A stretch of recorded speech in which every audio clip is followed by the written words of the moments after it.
दोस्तों नमस्कार, मैं अजय कुमार वर्मा, एसएनडीबीसी। तो आज का जो वीडियो है दोस्तों, ये मुख्यतया होने वाला है कि ठंडी के मौसम में कौन कौन सी बीमारियां आती हैं और अगर ये बीमारियां आती भी हैं दोस्तों तो इनको कैसे कंट्रोल किया जा सकता है, क्या उपाय करना चाहिए। और साथ ही साथ में दोस्तों, अगर ये बीमारी बाई द वे बहुत सारे फार्मरों के यहाँ पे आ गई है अगर, तो इनका निदान क्या है। इंपॉर्टेंट टॉपिक है दोस्तों, आप लोग, इसीलिए मैंने इस टॉपिक को बनाने के लिए दोस्तों कई रोज से सोच रहा था कि जब वक्त मिलेगा तो इस पे जरूर वीडियो बनाऊंगा। तो चलिए दोस्तों, एक एक करके सबसे पहले शुरू करते हैं वीडियो को, और आप लोग पूरा वीडियो ध्यानपूर्वक देखिएगा दोस्तों।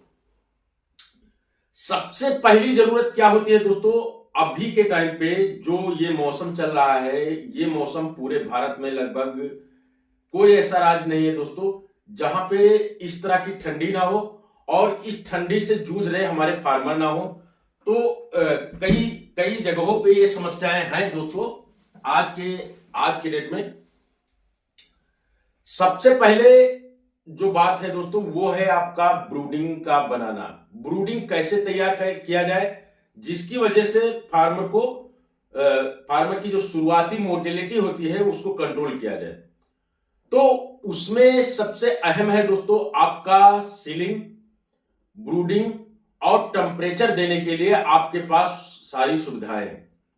टेम्परेचर देने के लिए दोस्तों बहुत सारी चीजें मार्केट में अवेलेबल है, चाहे वो गैस ब्रूडर हो, चाहे वो डीजल ब्रूडर हो, चाहे गर्म करने के लिए बहुत सारे तरह तरह के यंत्र जो टेक्नीशियन ने बनाया है वो हो। उसमें हाइड्रोजन आते हैं, इलेक्ट्रिक ब्रूडर आता है दोस्तों। लेकिन ये तो हो गया भाई, जिसके पास नहीं व्यवस्था है वो तो इसको कर सकता है। लेकिन जिसके पास भी, अगर किसी भी फार्मर के पास अंगीठी की व्यवस्था है, यानी जिसको बुखारी बोलते हो आप लोग, अगर उसकी व्यवस्था है तो हर एक फार्मर भाई इसका जरूर प्रयोग करें, बुखारी का अवश्य प्रयोग करें सबसे पहले। इसके बाद दोस्तों आपके पास होना चाहिए टेम्परेचर मीटर। ये टेम्परेचर मीटर दोस्तों बहुत महंगा नहीं होता है, और इसको रखने से आपको एक सहूलियत ये मिलती है कि इससे आपको ये चीज पता चलता है कि भाई हमारे फार्म का जो टेम्परेचर है वो कितना है। तो इससे आप नाप सकते हो उस चीज को कि हमारे फार्म का अभी का टेम्परेचर है कितना है। एक्चुअल अंदाजा लगाना ठीक नहीं होता है। तो अगर टेम्परेचर 90 डिग्री फ़ारेनहाइट प्लस होता है तो ठीक है, अगर उससे कम होता है दोस्तों तो आपके यहां दिक्कतें शुरू होती हैं। तो इसी क्रम में सबसे पहली जो बीमारी है दोस्तों उसका नाम है इकोली। इकोली मैं इसलिए बोल रहा हूं पहले क्योंकि शुरुआत में, वैसे तो इससे पहले आती है यॉर्क शेक की डिजीज, जिसमें यॉर्क नहीं डिजॉल्व हो पाती है, यानी जो उसके अंदर जर्दी जिसको बोलते हो आम भाषा में, जर्दी नहीं खत्म होता है चिक्स का, जिसकी वजह से मोर्टेलिटी होती है शुरुआत में। लेकिन उसके लिए दोस्तों एकदम मजेदार दवा है और बहुत ही रिस्पॉन्सिबल भी है, उसका नाम है इजी ब्रूड। अभी नए नए वर्जन में आई है दोस्तों, और वो ना इस बार जो आई है दवा वो बहुत ही गजब का इफेक्टिव दवा है। जिस फार्म में चलता है ना उसमें चिक्स का स्ट्रेस भी खत्म करता है, साथ ही साथ में चिक्स के अंदर जो जर्दी होती है उसको भी गलाता है, और कई प्रकार से उसका काम है। तो उसका प्रयोग कर सकते हो, उससे ये शुरुआती जो चिक्स मोर्टेलिटी होती है उस पर कंट्रोल पाया जा सकता है। अब बारी आती है इकोली। तो दोस्तों जो अपना शेड्यूल होता है, जो मैं अपने मेंबर बंदों को देता हूं, जिसको फॉलो करके हमारे मेंबर बंदे आज के डेट में बहुत ही अच्छा काम कर रहे हैं दोस्तों, जैसा कि चैनल पे आप लोग देखते भी होंगे। वैसे भी मैं पिछले कई दिनों से टाइम के अभाव के कारण मैंने वीडियो नहीं डाला है, लेकिन बीच में भी कई सारी जिसियां मेरे फार्मरों की ऐसी आई हैं जिनको दिखाना चाहिए, उससे लोगों का उत्साहवर्धन होता है। तो पहली डिजीज है इकोलाई। इकोलाई इसलिए है दोस्तों क्योंकि ठंडी के मौसम में आप देखते हैं कि आपका जो चूजा होता है ना वो आता है, और जैसे ही टेम्परेचर उसको जो टेम्परेचर होता है कम मिलता है तो क्या करता है कि वो कॉर्नर में जाकर के बैठना शुरू कर देता है। अब जब चूजा कॉर्नर में बैठ गया दोस्तों तो जाहिर सी बात है कि वो उठ करके जल्दी ही खाना पानी नहीं खाएगा, जिसकी वजह से उसके अंदर तो इकोलाई आना ही आना है। तो उसके लिए अल्कायु नामक दवा है दोस्तों, ज्यादा महंगी भी नहीं है।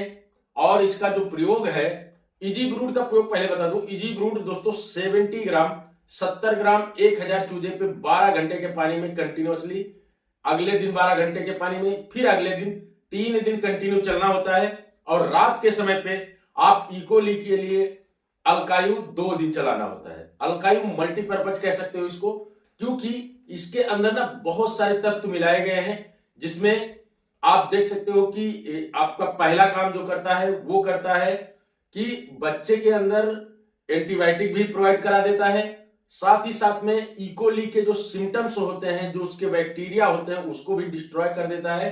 और ये बहुत ही अच्छा रिस्पॉन्स दे रहा है अभी ठंडी में। अब इकोली मैंने बताया, तो इकोली के बाद में फिर एक बीमारी आती है जिसका नाम है सीआरडी। अच्छा, बहुत सारे जो कंपनियां हैं, जो इंटीग्रेशन कंपनियां हैं, वो क्या कर रही हैं कि सभी फार्मरों को पहले कहती हैं कि आप चूजा आए, इसके बाद में तुरंत आप एक काम करिए कि जेंटामाइसिन, अमकासिन, एमबीआई ये लगवाइए। तो ये भी यूज करते हैं, अच्छी चीज है, मैं इसके खिलाफ नहीं हूं दोस्तों। लेकिन इसमें क्या है कि कुछ ऐसी जगह हैं जहां पर हमारे फार्मरों को वैक्सीन जो इंजेक्शन होता है, इंजेक्ट करने वाले बंदे नहीं मिल पाते हैं, उनको वो सुविधाएं नहीं मिल पाती हैं। किसी किसी के यहाँ पे क्या होता है कि इंजेक्ट करते समय ज्यादा मात्रा में इंजेक्ट कर देते हैं। जो नए बंदे होते हैं उनको आइडिया नहीं है कि किस एज में कितना इंजेक्ट किया जाता है। इसका जब आइडिया नहीं होता है ना, तो नुकसान हो जाता है। जैसे अभी बहुत जल्दी की बात है, एक हमारे सब्सक्राइबर भाई हैं, उनके यहाँ पे इंजेक्ट हुआ, जिस दिन इंजेक्ट हुआ ना उसी दिन 250 चिक्स की मोर्टेलिटी हो गई। तो ये होता है दोस्तों, ये इंजेक्ट करने में भी अगर अनट्रेंड बंदा इंजेक्ट कर रहा है तो कहीं ना कहीं उससे भी नुकसान हो जाता है। अब इकोलाई हो गया और सीआरडी हो गई। सीआरडी के लिए तो दोस्तों रामबाण इलाज, एकदम बिना कुछ सोचना भी नहीं है। रेस्पोज का नया वर्जन जो आया है दोस्तों मार्केट में इस समय अंधाधुंध तालका मचा रहा है, और जो भी फार्मर प्रयोग करता है वो कहता है बस अब तो यही चाहिए। बशर्ते इसमें होता क्या है ना कि कई सारे फार्मर ऐसे होते हैं दोस्तों जिनको ना सही चीजें पता नहीं हो पाती हैं। जैसे है बर्ड के अंदर कॉक्सी का साउंड, और आप इकोली की दवा कितना, सीआरडी की दवा कितना भी चलाइए नहीं ठीक होगा, उससे रिस्पॉन्स नहीं मिलने वाला है। तो आपको सही तरीके से ये पता करना है कि क्या है डिजीज, और उसके बाद दवा चलाइए, 100% रिलीफ मिलता है। अब जो मेन है दोस्तों, जिसके वजह से सारे फार्मर परेशान रहते हैं, उसका नाम है दस्त या डाइजेशन प्रॉब्लम कह सकते हो। दस्त एक ऐसी समस्या है दोस्तों जो ना किसी भी एज में चूजे को प्रभावित करती है, मुर्गे को प्रभावित करती है, चाहे मुर्गा 2 दिन का हो और चाहे 35, 36, 37 दिन का हो। ये दस्त की समस्या जब कभी भी हावी होती है ना, तो दोस्तों उसमें आपने देखा होगा कि यपसियार की ऐसी की तैसी हो जाती है। अगर ये दस्त का कई रीजन है दोस्तों, दस्त होने का कई रीजन है। सबसे पहली चीज, छोटे एज में जब दस्त आता है ना, तो आप देखते होंगे बहुत सारे फार्मर कहते हैं सर हमारा तो ना तो ऊपर से पानी भी नहीं टपक रहा है, और साथ ही साथ में हमारी पूरा का पूरा लीटर जो है ये एकदम गीला होता जा रहा है। तो लीटर गीला होने का मेन रीजन यही है दोस्तों, जब पानी नहीं टपक रहा है, पानी गिर नहीं रहा है कहीं से, तो लीटर कैसे गीला हो रहा है। जाहिर सी बात है कि आपका जो चूजा है वो पतली बीट कर रहा है। अब पतली बीट करेगा तो लीटर तो गीला होगा ही। तो पतली बीट हो, चाहे लाल बीट हो, चाहे चॉकलेटी बीट हो, चाहे जैसी भी बीट हो दोस्तों, किसी भी तरीके की बीट के लिए कई सारी दवाएं हैं। जैसे इसके लिए ना अलग अलग दवाएं हैं, लेकिन हमारे पास जो मेडिसिन है दोस्तों उसका नाम है सेप्टिमा और रेमिप्रो। ये 2 दवाएं ऐसी हैं जो आपके मुर्गे की ना किसी भी तरीके की बीट को, किसी भी एज के बीट को खत्म कर देती हैं। दोनों दवाएं हैं दोस्तों। सेप्टिमा सुबह के टाइम में खाली पेट में चलती है, और शाम को आपको रेमिप्रो देना होता है। रेमिप्रो एक प्रकार से प्रोबायोटिक का भी काम करता है, तो इसका प्रयोग करके आप बेहद अच्छा लाभ पा सकते हैं दोस्तों फार्म में। और जब कभी भी दोस्तों आपने देखा होगा कि बहुत सारे लोग, जैसे बीट ना कई तरीके की होती है, बर्ड के अंदर वो तंत्र नहीं होता है, जैसे जब किडनी से जो पानी छलता है ना, वो बीट के थ्रू ही निकलता है। जैसे आपने देखा होगा कि बर्ड में ना जो चिक्स होता है वो जब बीट करता है तो आगे का बीट जो होता है व्हाइट हो जाता है और पीछे एकदम ब्राउन टाइप का या कभी कभी ग्रे टाइप का, इस टाइप का जो बीट निकलता है ना, और थोड़ा टाइट होता है, वो बीट एकदम अच्छा होता है। लेकिन बहुत सारे बीट जो कि आप देख पा रहे हैं इस साइड में, ये सारी बीट जब आती है ना तो समझ लीजिए कि बर्ड के समस्या है। इसके बाद एक अच्छा ये समस्या एक्चुअली और बता दें, बहुत सारे लोग कहते हैं कि सर हमारा मुर्गा दाना भी दबा के खा रहा है, दाना बहुत अच्छे से खा रहा है, साथ ही साथ में पानी भी अच्छे से पी रहा है, लेकिन वजन नहीं आ रहा है। तो इसका रीजन एक और हो सकता है दोस्तों, वो है आपका अमोनिया। अमोनिया खासकर ठंडी के मौसम में अमोनिया एक ऐसी बीमारी है, बीमारी क्या है, ये ऐसी समस्या है जो ना फार्मर को बहुत ही ज्यादा प्रभावित करती है। जब कभी भी आपके फार्म के अंदर अमोनिया बन रही होगी ना, अमोनिया एक्चुअली क्या करते हैं, कुछ लोग पहुंचेंगे खड़े खड़े फार्म में, ऐसे ऐसे नाक दौड़ाए इधर उधर, उनको लगा बस यार अमोनिया नहीं।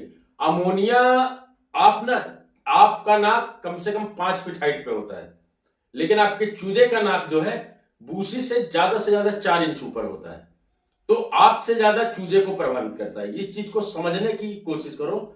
अच्छा एक चीज और बता दें दोस्तों, टेक्नीशियन और हमारे जो साइंटिस्ट हैं वो क्या कर रहे हैं, इसका एक रिसर्च निकला। उस रिसर्च में बताया गया है कि अमोनिया, जैसे अभी जो इमोबॉन्ड दवा जिसके बारे में मैं बताता हूं, अक्सर वीडियो में बोला हूं, इसका प्रयोग करने पे क्यों अच्छा रिजल्ट जाता है, क्योंकि इसमें ना जैसे अभी तक जो हम लोग पारंपरिक तरीके से क्या करते थे, भूसी जो लीटर होता था उसकी रैकिंग करवाते थे। अब रैकिंग करवाने पे क्या होता है दोस्तों, ये साइंस की भाषा है, थोड़ी सी साइंटिस्ट लोगों ने जो बताया है उस चीज को बता रहा हूं। उसमें क्या करते हैं कि जब रैक करते हैं ना तो नीचे का बैक्टीरिया ऊपर आता है, और ऊपर का बैक्टीरिया जो होता है वो लगभग नीचे जा पाता है तो जाता है, नहीं तो कोई बात नहीं। तो ये जो इमोबॉन्ड दवा है ना, इसको आप पहले दिन, शुरुआत में पहले दिन, यानी जिस दिन चूजा आने से पहले जब आप लीटर डालने जाते हो ना फार्म में, उस दिन क्या करिए कि इसमें 5 किलो का जब आप पैकेट लेते हो तो उसमें 4 अलग तरीके के बॉक्स होते हैं, पैकेट छोटे छोटे, और एक अलग होता है। तो चारों में से एक एक मुट्ठी लेना है, और जो 5वां है उसमें से उठा करके एक मुट्ठी ऐड करना है। आप ग्लव्स के साथ में इसका प्रयोग करें, क्योंकि थोड़ी सी दिक्कत होती है, कभी कभी खुजली होने लगती है हाथ में। अभी हमारे एक लेबर को हुआ था, वो कह रहा था बहुत तेज खुजली हो रही है, तो हमने कहा अबे ऐसे हाथ से क्यों कर दिया, उसके लिए ग्लव्स पहन लेते। तो उससे ना, उसको जब आप लीटर के ऊपर डाल देते हो दोस्तों, और डालने के बाद में फिर लीटर आप अंदर रखते हो, उसके ऊपर चूजा डालते हो, तो कुछ करने की जरूरत नहीं। अब जब 15 दिन का बर्ड हो जाएगा तब जब आप यूज करोगे तो कैसे करना है, आपको रैकिंग बिल्कुल नहीं करना है, भूसी जैसे है वैसे रहने दो, छेड़ना नहीं है। क्योंकि ये जब पड़ता है ना तो भूसी को ना नीचे से, जहां जैसे ये ऊपर गया तो ऊपर से नीचे तक पूरा उसको एकदम खोखला कर देता है, बहुत एकदम भुरभुरा टाइप का बना रहेगा वो, उसमें आपको देखने की जरूरत नहीं है। तो ये ना ऐसे ऐसे जैसे खेतों में खाद डालते हैं ना, ऐसे ऐसे पूरे खेत उसमें फील्ड पे अपने ऊपर ग्राउंड पे भूसी के ऊपर डाल देना है 15वें दिन पे। भाई अमोनिया नहीं बनेगी, और अमोनिया नहीं बनेगी तो आपके मुर्गे में दिक्कत नहीं होगी। अमोनिया की वजह से कई सारी समस्याएं होती हैं दोस्तों, जैसे जब मुर्गा दाना खाता है और वजन नहीं लेता है ना, तो कहीं ना कहीं ये बहुत ही ज्यादा रिस्पॉन्सिबल होता है, अमोनिया बहुत ज्यादा वहां पे प्रभाव डालती है अपना, इसीलिए ऐसा होता है। इसके बाद बारी आती है दोस्तों कि ठंडी के मौसम में वेरिएशन बहुत ज्यादा होता है फार्मों में। अब वेरिएशन जो होता है, ये वेरिएशन कैसे खत्म किया जाए, भाई इतना ज्यादा तो कोई अपने मुर्गे में छांटबीन कर नहीं पाएगा।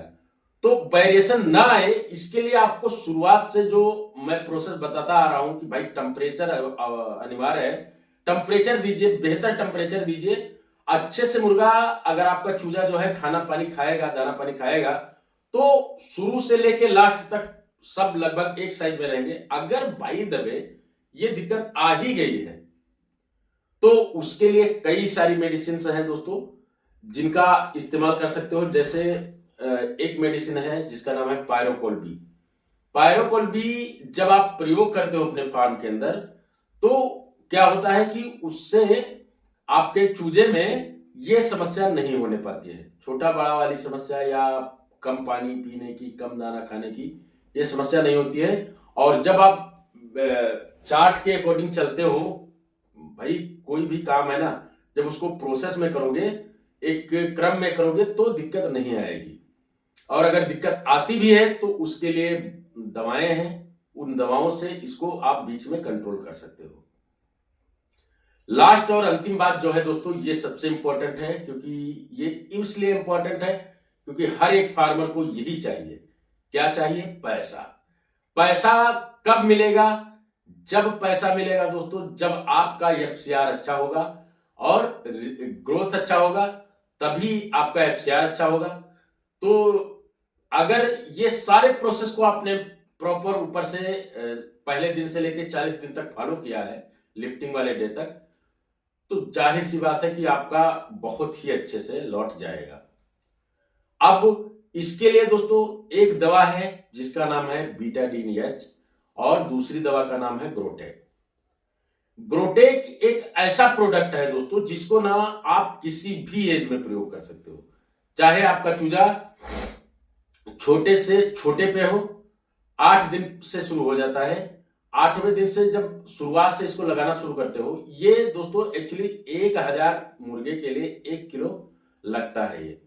यानी कि अगर कोई बंदा 1000 मुर्गा पालन करने जा रहा है तो शुरू से लेके लास्ट टाइम तक उसको 1000 मुर्गे पे 1 केजी ये इनटेक करवाना है और उसके साथ में ½ लीटर में बीटाडीन-एच का प्रयोग करना है। अच्छा, ये चीजें जो हैं दोस्तों जिनके यहां भी प्रयोग होता है वो मजा काट रहे हैं। मजा इसलिए काट रहे हैं क्योंकि रिजल्ट जो है एकदम जबरदस्त आ रहा है। मैं दिखाऊंगा, वक्त नहीं मिल पा रहा है, जैसे ही वक्त मिलेगा दोस्तों मैं जरूर, कई सारी जीसियां हमारे पास आ चुकी हैं जो 3000 में, कोई 1,20,000 पाया है। एक लोग हैं जिन्होंने पहली बार रिकॉर्ड कायम किया है, वो 5000 मुर्गे में मतलब 5200 चिक्स आया था, जिसमें उनका 250 के नियर अबाउट मोर्टेलिटी हुआ। उनको इस बार आया है 1,97,000 रुपए, वो 57,000 रुपए आया है। तो सबकी जीसी दिखाऊंगा, बारी बारी से सबकी दिखाऊंगा। बस मौका नहीं मिलता है इसलिए थोड़ा सा मैं नहीं कर पाता हूं। आज मैं सुबह में इतनी बजे ही आ गया हूं, इसीलिए आया था कि ताकि इन सारी दवाओं के बारे में आप लोगों को बता सकूं। और दोस्तों बहुत सारे लोग कहते हैं कि सर ये दवा मिलेगी कहाँ, कैसे मिलेगी, कैसे परचेस करें। तो कुछ नहीं करना है दोस्तों, सिंपल है। आप लोग मेरे नंबर 8400327512 इस पे आप लोग कॉल करिए, ऑर्डर करिए। आप भारत के किसी भी राज्य से हैं वहां पे आपको आसानी से उपलब्ध करा दी जाएगी ये दवा, और इन दवाओं का प्रयोग करिए। आपको मैं ये नहीं कहता हूं दोस्तों कि किसी के ऊपर कोई जबरदस्ती नहीं है, लेकिन ये दवाएं ऐसी हैं जिनके बारे में बोलना मुझे अनिवार्य हो जाता है। क्यों? क्योंकि ये दवाएं ना इतना अच्छा परफॉर्मेंस दे रही हैं, जिनके यहां भी चलती हैं वो सब लोग ये कहते हैं सर इस बार कम दिया था आपने। कम मैं इसलिए देता हूं क्योंकि भाई थोड़ी महंगी है तो लोगों को लगता है कि यार महंगा है, लेकिन जब उसका प्रयोग करते हैं ना तो फिर अगली बार वो खुद ब खुद कहते हैं सर ये तो भर के दो, मैं यूज करूंगा, साथ ही साथ में रख लूंगा, बचेगी तो अगले लाट में चल जाएगा। लेकिन कम नहीं पड़ना चाहिए। रिस्पॉन्स देख करके कोई भी बंदा आपको तभी किसी भी चीज का इस्तेमाल करेगा जब उसको असर दिखेगा। बिना असर के कोई चीज नहीं होता है। तो ये चीजें थी। आज का वीडियो आप लोगों को कैसा लगा? अगर वीडियो पसंद आया तो वीडियो को लाइक जरूर करिएगा और अपने दोस्तों को शेयर जरूर करिएगा। धन्यवाद।